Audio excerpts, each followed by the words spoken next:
अस्सलाम वालेकुम दोस्तों रंधावा व्लॉग में खुश आमदीद। हाँ जी, उम्मीद करते हैं तमाम दोस्त ठीक ठाक होणगे। हाँ जी, तमाम दोस्तों के अगे गुजारिश है भी वीडियो शुरू तो लैके एंड तक वेख्या करो ताकि तुहानू वीडियो की समझ आ भी वीडियो के अंदर दस्या की जा रहा वा।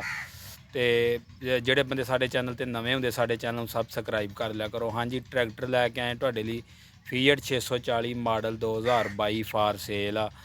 तो ये ट्रैक्टर की मुकम्मल तुहानू कंडीशन चैक करवा देंगे। तो कंडीशन कराने तो बाद यह स्क्रीन पर शो करवा देंगे मालकों का राबता नंबर, तो नाल दी लोकेशन भी शो करवा देंगे, नाल दी डिमांड जी भी स्क्रीन पर शो करवा देंगे।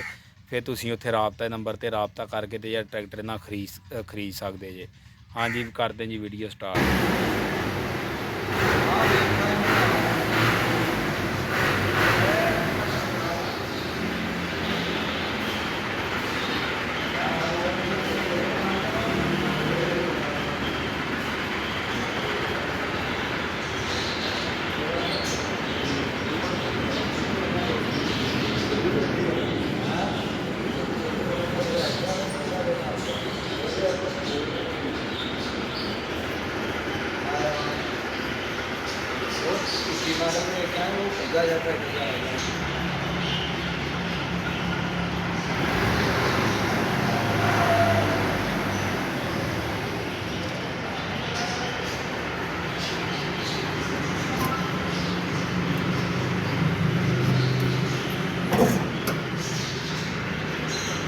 गड्डी जीरो भाई 22 मॉडल।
ਹਾਂਜੀ ਲੋਕੇਸ਼ਨ ਤੇ ਰਾਬਤਾ ਨੰਬਰ ਸਕਰੀਨ ਤੇ ਸ਼ੋਅ ਕਰਵਾਤਾ ਤੇ ਮਾਲਕਾਂ ਨਾਲ ਰਾਬਤਾ ਕਰਕੇ ਤੇ ਇਹਦੀ ਤੁਸੀਂ ਖਰੀਦਦਾਰੀ ਕਰ ਸਕਦੇ। ਇਹ ਡਿਮਾਂਡ ਆ ਉਹ ਵੀ ਸਕਰੀਨ ਤੇ ਸ਼ੋਅ ਕਰਵਾ ਦਿੱਤੀ ਆ। ਓਕੇ, ਅੱਲਾ ਹਾਫਿਜ਼।